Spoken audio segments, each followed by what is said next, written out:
Assalamualaikum warahmatullahi wabarakatuh. Hai teman-teman, akhirnya kita sudah mendekati untuk konten pembahasan novel Kamen Rider Yuki. Tapi sebelum itu, teman-teman harus simak dulu video ini nih. Kenapa? Karena di sini saya akan memperkenalkan karakter-karakter yang akan bermain di dalamnya, beserta beberapa hal penting serta masa lalu mereka. Kenapa ini perlu? Karena agar video novelnya bisa saya buat seringkas mungkin dan to the point, tanpa ada membahas masa lalunya lagi lah intinya. Jadi, simak terus sampai habis video ini ya, dimana latar belakang karakternya yang sangat berbeda dengan yang ada di TV series ataupun di movie-nya. Oke, langsung saja, siapkan cemilan atau lanjut kerjanya, cukup dengar saja pembahasannya. Nah, sebelum ke karakternya, kita ke karakter NPC-nya dulu ya, yaitu ada Kamen Rider Skeezer dan juga Emperor. Ya itu aja sih. Oke, lanjut yang pertama. Oke, yang pertama ada Ren Akiyama. Kepribadiannya itu hampir sama seperti di seriesnya. Ren adalah pria yang dingin dan suka menyendiri, memiliki tampang yang murung dan tidak peduli dengan apapun kecuali ambisinya sendiri. Ambisinya adalah memenangkan Battle Royale dan mengembalikan Eri Ogawa, yaitu adalah kekasihnya seperti sedia kala. Nah, jadi si Eri Ogawa diceritakan pun di sini dia juga koma. Ada beberapa yang berbeda di sini. Nah, pada TV seriesnya, Eri sendiri diserang oleh Darkwinger. Sedangkan di novelnya dia karena kecelakaan. Atau sama ya? Saya lupa soalnya. Intinya, Ren memiliki latar permasalahan yang sama lah, yaitu kekasihnya bernama Eri Ogawa ini sedang koma dan terbaring di rumah sakit. Nah, menurut dokter, tingkat kesembuhannya adalah 0%. Pilihannya hanya dua, membiarkan Eri dalam kondisi vegetatif dan hidup tanpa kesadaran sama sekali, atau cabut semua peralatan dokternya dan ikhlaskan dia untuk pergi. Nah, selama berminggu-minggu, Ren tidak makan atau sedikit, atau bisa dibilang dia makannya dikit banget lah. Dia bimbang apa yang harus dia lakukan. Nah, teman-teman mau tahu nggak apa yang dipilih oleh Ren? Ya, Ren memilih untuk membunuh tunangannya dengan tangannya sendiri. Setelah melakukan ini, Ren akhirnya pergi ke rumah makan steak kesukaan Eri dan dia makan di sana. Tapi itu cuman yang terpintas di pikirannya saja, jadi nggak benar-benar dibunuh kok. Cuman halusinasinya dia aja. Oke. Nah, saat malam hari, saat si Ren ini terluntang-lantung dengan pikiran-pikirannya yang udah mulai nekat itu, tanpa dia sadari dia diselimuti oleh awan dan tiba di suatu gereja. Di sana dia bertemu dengan seorang misterius dan memberikan simbol di tangannya atau tato di tangannya berserta deck Kamen Rider Knight. Nah, di sana pun dia juga disuruh menulis apa keinginannya, dan Ren pun mencatat apa yang dia inginkan dan diserahkan ke orang misterius itu. Dan di saat itulah si Ren menjadi Kamen Rider Knight. Lanjut lagi, masa lalunya di dalam novel Kamen Rider Yuki ini dijelaskan sedikit masa lalu miliknya si Ren ini, di mana saat Ren kecil, dia hidup bahagia selayaknya anak kecil yang normal lah, yang tinggal dengan kedua orang tuanya. Ayahnya adalah seorang polisi dan ibunya seorang ibu rumah tangga biasa. Nah, rumah tangga keduanya orang tuanya ini tampak normal hingga pada akhirnya si ayah Ren ini meninggal dunia. Setelah ayahnya meninggal, ibunya kurang memperhatikannya dan kayak sibuk mencari laki-laki lain lah. Nah, setelah itu Ren menjadi berubah dan pisah dengan ibunya, dan dia hidup sendiri. Lalu bertemulah dengan Eri karena hobi motornya. Dan terjadilah tragedi atau kecelakaan yang membuat Eri koma. Berikutnya ada Yui. Yui adalah gadis yang misterius yang menjadi plot twist tersendiri pada novel Ryuki ini. Di sini saya tidak akan menceritakan secara gamblang, seperti Yui adalah tempat pelampiasan nafsunya Ren aja. Dan pada awalnya Yui ini bertugas sebagai perawat dari Eri kekasihnya Ren itu. Karena si Ren sering menjenguk Eri, seringlah dia bertemu dengan Yui. Nah, Ren dan Yui ini memiliki hubungan yang bertepuk sebelah tangan. Karena si Ren ini cuma nganggap Yui ini sebagai teman tidurnya doang. Tidak ada perasaan apapun. Jahat banget sih itu. Oke. Yui adalah wanita yang murung dan hanya berorientasi dengan Ren. Jadi kalau di filmnya dia selalu bareng Shinji dan juga Ren. Di novel ini, si Yui ini cuma deketnya dengan Ren doang. Jadi ini berbeda dengan yang ada di series. Nah, jika di seriesnya, si Ren ini numpang dengan bibinya Yui kan. Nah, di novel ini, Yui sering mengunjungi apartemen Ren, bahkan tidur di sana. Cuman untuk melakukan hal-hal yang belum pernah dia lakukan seperti membuat kue, bermain tali. Ya, walaupun pada akhirnya mereka melakukan hal seperti itulah. Nah, masa lalu Yui, saat Yui berumur 5 tahun, kedua orang tuanya tiba-tiba menghilang. Kedua orang tuanya sering meninggalkan Yui dan kakaknya untuk berpergian, hingga pada akhirnya orang tuanya benar-benar menghilang. Yui menceritakan bahwa kakaknya ini memiliki kekuatan yang unik. seperti bisa membaca masa depan katanya. Nah, singkat cerita, dia terpisah dengan kakaknya. Yui tinggal dengan bibinya, terkadang dia sering dihajar oleh bibinya, terkadang juga dia sering dibully oleh anak dari bibinya. Ini beda banget kan dengan di filmnya? Oke, satu-satu hal yang menyenangkan adalah saat kakaknya mengunjungi si Yui di tempat kediaman bibinya. Kakaknya belajar tentang sains dan ilmu sihir karena dia selalu terobsesi akan hal itu. Nah, suatu ketika, kakaknya mengajak Yui ke suatu tempat. Tempat itu adalah kantor rahasianya. Tempat itu dipenuhi dengan cermin. Nah, di sini kakaknya menjelaskan sedikit tentang konsep dunia cermin. Di dunia cermin ada cermin lain. Cermin-cermin itu ada di dalam cermin-cermin lain. Cermin seperti itu terus berlanjut tanpa henti dan mencerminkan dunia. Namun, ketika melewati cermin yang tak terhitung jumlahnya dan jatuh ke dalam dasarnya, dunia akan berubah sedikit demi sedikit.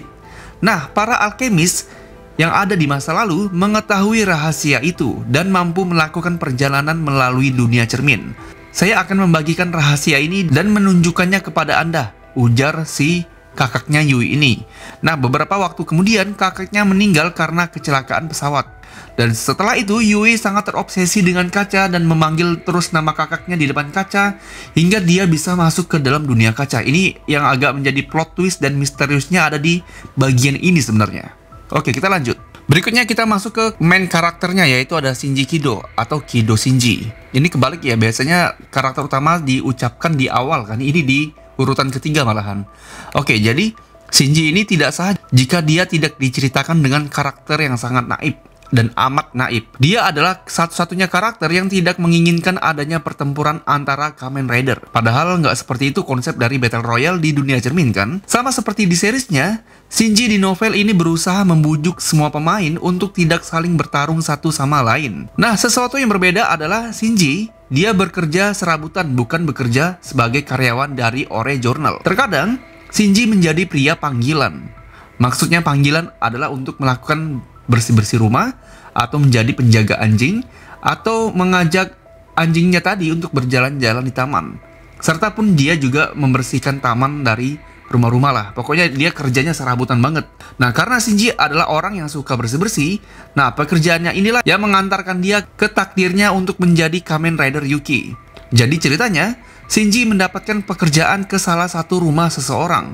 Nah, datanglah si Shinji ke kediaman orang tersebut nih. Setelah sampai, Shinji heran, kok banyak pecahan kaca di lantai, lalu di temboknya ini banyak sekali cat hitam, dan juga seperti jendela ataupun televisi itu dilapisi dengan koran. Ini sama seperti di filmnya si Kamen Rider Zi-O lah. Nah, setelah itu, Shinji menyalakan lampunya dan dia kaget melihat seseorang sedang tergantung di dalam ruang tamu. Ya, orang mau bunuh diri lah intinya.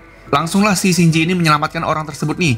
Dan Shinji pun langsung menelpon ambulan. Nah, untungnya si ambulan ini gercep datang dan melakukan CPR. Dan selamatlah orang ini dari aksi bunuh dirinya. Dan lalu orang itu dibawa ke rumah sakit. Nah, sebelum ke rumah sakit atau sebelum dia digotong masuk ke dalam ambulan, orang tersebut sempat menggapai tangannya si Shinji. Dan pada akhirnya dia diambil alih oleh pihak rumah sakit. Nah, keesokan harinya, Shinji mencoba untuk pergi lagi ke rumah orang tersebut nih, mau menjenguk lah intinya. Nah, saat di perjalanan, Shinji diselimuti awan dan langsung berada di dalam gereja. Ini sama seperti yang saya ceritakan di Ren tadi kan. Nah, di sini yang berbeda adalah Shinji sudah terlebih dahulu memiliki tato naga di tangannya. Kalau Ren kan tadi pas si orang misterius itu kan, tapi kalau Shinji ini dia udah ada tato di tangannya. Nah, seorang misterius ini memberikan kertas dan menanyakan, apa permintaanmu? Nah, Shinji karena dia udah ngerasa, wah aku udah nolong orang nih, udah nyelamatin nyawa orang, kayaknya ini hadiah dari Tuhan untukku lah. Nah, ditulislah si bodoh ini, saya ingin memenangkan lotre. Itu adalah keinginan dari si Shinji. Lalu, orang misterius itu memberikan Shinji sebuah deck, yaitu adalah deck Kamen Rider Yuki. Bingunglah si Shinji nih, ini kenapa nih kok saya dikasih ini katanya. Nah, si orang misterius itu dia menjawab nih, orang yang kamu selamatkan tadi adalah Kamen Rider Yuki. Dia menyerahkan dan menunjukmu sebagai penerusnya, dan kamu terpilih menjadi penerusnya. Intinya kayak gitulah teman-teman. Nah, setelah itu Shinji mulai tersadar dan sudah berada di dalam dunia cermin. Dia kaget karena bentuk tubuhnya sudah menjadi Kamen Rider. Nah, Shinji baru ingat nih, setelah menyelamatkan orang tadi, orang itu kan menggapai tangannya kan. Sepertinya itu adalah momen di mana si orang itu mentransfer tatonya ke bagian tangannya si Ryuki ini. Makanya si Shinji dia adalah penerus dari orang yang mau bunuh diri tadi. Celakanya, baru pertama kali join grup ataupun join ke medan pertempuran, si Shinji ini langsung bertemu dengan Kamen Rider berwarna ungu dan bermuka ular kobra. Siapa lagi kalau bukan karakter yang murah senyum dan ramah tamah baik hati, yaitu adalah Kamen Rider Ouja. Langsung dibulilah si Shinji ini habis-habisan oleh si Ouja ini. Untungnya, sebelum benar-benar dikalahkan, waktu mereka di dunia cermin berakhir. Dan si Ouja pun langsung melompat ke dalam kaca dan menghilang. Si Shinji yang ngeliat ini, dia pun juga ngikut masuk ke dalam kaca dan dia kembali ke dunia nyatanya. Nah, saat kembali, Shinji sangat ketakutan. Apa yang barusan terjadi nih katanya? Kenapa tiba-tiba ada yang menyerangku? Kenapa tiba-tiba aku berubah menjadi Kamen Rider? Intinya dia shock parah lah. Akhirnya ada seseorang yang menghampirinya, yaitu adalah Ren Akiyama. Nah, seperti yang di filmnya, ada cekcok lah intinya antara mereka berdua nih kan. Nah, dan di sini intinya si Ren itu menyampaikan 9 hal. Yang pertama, pemegang kontrak harus berjuang hingga tersisa 1 rider. Yang kedua, pemenang akan dikabulkan permintaannya. Ketiga, pemilik kontrak akan memiliki monster cermin sesuai simbol di tangannya. Yang keempat, monster cermin harus diberi makan setidaknya 120 jam. Makanan mereka adalah monster cermin yang ada di dalam dunia cermin. Nah, nomor 5, jika nomor 4 tidak terpenuhi, monster kontrak akan memakan pemilik kontraknya. Nomor 6, jika pemilik kontrak ingin bertarung, cukup tantang pemilik kontrak yang lain. Nomor 7, pemilik kontrak hanya bisa bertahan selama 5 menit di dalam dunia cermin. Jika lebih dari itu, tubuh pemilik kontrak akan hancur. Namun, jika pemilik kontrak segera kembali ke dunia nyata, batas waktu akan diperbarui. Hal ini hanya bisa dilakukan 3 kali setiap 24 jam. Nomor 8, berkelahi dengan pengguna rider lain dalam bentuk manusia sangat dilarang. Nomor 9, pemilik kontrak bisa membatalkan kontraknya namun mencari penggantinya sendiri. Itu yang disampaikan oleh Ren kepada Shinji. Oke, sekarang masa lalu Shinji. Berbeda dengan cerita SIC Hero Saga Ryuki, jadi ini benar-benar 180 derajat berbeda banget. Dimana Shinji tidak memiliki saudara kembar yang bernama Shinichi yang bakal menjadi Kamen Rider juga di kemudian hari. Nah, di novel ini, Shinji diceritakan tinggal di sebuah desa yang terkenal dengan kebun apelnya. Orang tua Shinji meninggal akibat kecelakaan saat dia masih kecil. Nah, Shinji kecil tinggal dengan neneknya. Sifatnya Shinji adalah dia suka menolong dan sangat supel. Walaupun dia dijailin oleh teman sebayanya, dia nggak pernah membalasnya. Pokoknya di novelnya ini penjelasan dari cerita Shinji kecil ini cukup panjang dan menurut saya ya cerita normal-normal aja sih. Nggak ada yang benar-benar wah ataupun nggak ada yang benar-benar spesial lah. Intinya Shinji ini adalah orang ataupun anak yang sangat menyukai festival kembang api dan juga festival apel. Berikutnya ada Kirishima Miho. Kirishima Miho ini mirip dengan di movie-nya, wanita mandiri yang penuh dengan intrik di dalamnya. Dia wanita yang supel dan penuh percaya diri. Bukan tipe wanita yang pemalu, bahkan di muka umum sekalipun. Di sini, Miho lebih sering diceritakan berduaan dengan Shinji, seperti beberapa kali berjalan berdua dan makan di restoran. Dengan ending dompet Shinji selalu diambil oleh Miho ataupun si Shinji selalu dijailin lah intinya. Ya, tipe-tipe cewek yang agresif lah dalam mendekati pria yang culun dan polos seperti Shinji. Nah, di sini kalau saya baca, Shinji seperti sering dilecehkan oleh Miho, seperti dicium bibirnya, seperti dipeluk. Pokoknya si Miho ini benar-benar agresif banget sama Shinji. Nah, awal mula perkenalan Shinji dengan Miho ini cukup unik, dimana ceritanya hampir mirip dengan yang ada di movie, tapi dengan versi yang berbeda. Jadi ceritanya, Miho menyewa Shinji, karena Shinji kan tadi kan punya usaha yang bernama Anything Do kan, mengerjakan apapun. Nah, pada awalnya Miho memanggil Shinji untuk pergi ke sebuah toko atau ke tempat dia kerjalah. Nah, saat Shinji pergi ke tempat kerjanya Miho, dia bertemu dengan Miho dengan telinga kelinci dan gaun yang pendek. Nah, melihat itu, Shinji langsung refleks dan membuka celananya. Dikiranya ini tempat prostitusi kali. Si Miho pun mengatakan ini bukan tempat prostitusi. Ini adalah tempat membersihkan telinganya. Intinya si Miho menyewa Shinji untuk memintai Shinji berpura-pura menjadi pacarnya. Percis kan? Karena ada seorang kakek-kakek tua yang mengejar Miho dan ingin menikahi Miho. Cuman Miho nggak mau, makanya dia nyewa Shinji untuk membuat Shinji menjadi pacarnya. Pura-pura gitulah. Nah, pada awalnya Miho hanya ingin memanfaatkan Shinji, tapi si Miho ini malah berbalik menjadi bucin banget dengan si Shinji. Ya, mereka sampai melakukan hal-hal seperti itulah, termasuk berhubungan suami istri. Nah, di sini ada disinggung sedikit tentang masa lalunya si Miho. Miho ini kedua orang tuanya dibunuh oleh Asakura. Jika di movie-nya kalau nggak salah saudara ataupun saudarinya si Miho yang dibunuh oleh Asakura kan. Nah, di novel ini kedua orang tuanya lah yang dibunuh oleh si Asakura. Jadi keinginan Miho adalah ingin kedua orang tuanya hidup kembali. Nah, itu dia untuk masa lalu dan juga karakter dari si Kirishima Miho ini. Oke, berikutnya sama seperti di movie, Kitaoka adalah pengacara yang kaya raya, tinggal di penthouse mewah dengan gaya angkuh dan sombongnya. Sama persis dengan yang ada di seriesnya. Ini kayak karakter sampingan tapi agak penting sebenarnya. Di sini Goro juga ada sebagai ajudan yang setia dengan Kitaoka. Dan sama seperti di series, movie, majalah SIC Hero Saga, si Kitaoka ini mengidap penyakit yang membuat umurnya nggak bisa panjang. Sama sebenarnya, nggak ada yang berbeda. Masa lalunya, di sini justru masa lalu dari si Goro yang diceritakan. Yaitu Goro, kenapa dia sangat loyal dengan si Kitaoka? Alasannya karena si Goro ini pernah didakwa karena melakukan perampokan dan membuat banyak orang cedera. Nah, di sini si Kitaoka lah yang menolongnya dan berhasil menyelamatkan Goro dari jeratan hukum.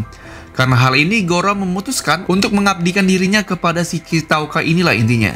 Ya, seperti itu ceritanya. Nah, di novel ini Goro menjahit bibirnya dengan benang emas. Dia jadi tuh nggak ngomong sama sekali karena bibirnya dijahit, agar dia diam dan nggak cerewet terkait kesehatan dari si Kitaoka ini. Nah, gimana makan dan minumnya? Oke, ini juga dijelasin sih.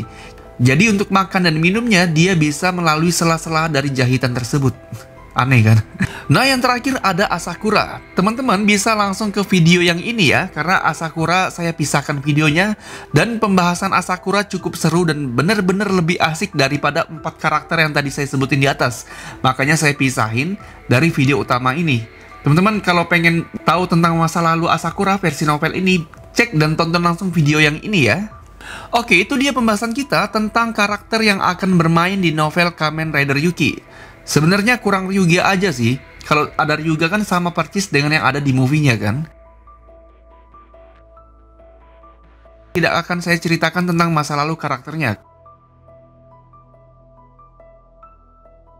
karena sudah ada di video ini kan. Nah, karena cerita novelnya itu maju mundur untuk waktu dan timelinenya, terkadang jelasin masa lalu, terkadang dia jelasin masa ini, makanya saya pisahin videonya. Jadi di video novelnya tadi itu benar-benar pure ceritanya tanpa ada flashbacknya lagi. Oke? Jadi tunggu aja untuk video pembahasan novel dari Kamen Rider Yuki ataupun alur ceritanya lah. Nah, saya akhiri video kali ini. Terima kasih banyak buat teman-teman yang sudah mengikuti dari awal sampai detik ini. Saya ucapkan terima kasih. Semoga teman-teman sehat selalu dan dilancarkan rezekinya. Oke, buat teman-teman yang sudah menonton dan sudah mengikuti saya tapi belum subscribe, saya mohon bantuannya karena itu sangat benar-benar membuat saya lebih semangat lagi dalam membuat konten, teman-teman. Jadi saya mohon bantuannya ya. Nah, saya akhiri videonya. Wassalamualaikum warahmatullahi wabarakatuh. Sampai jumpa.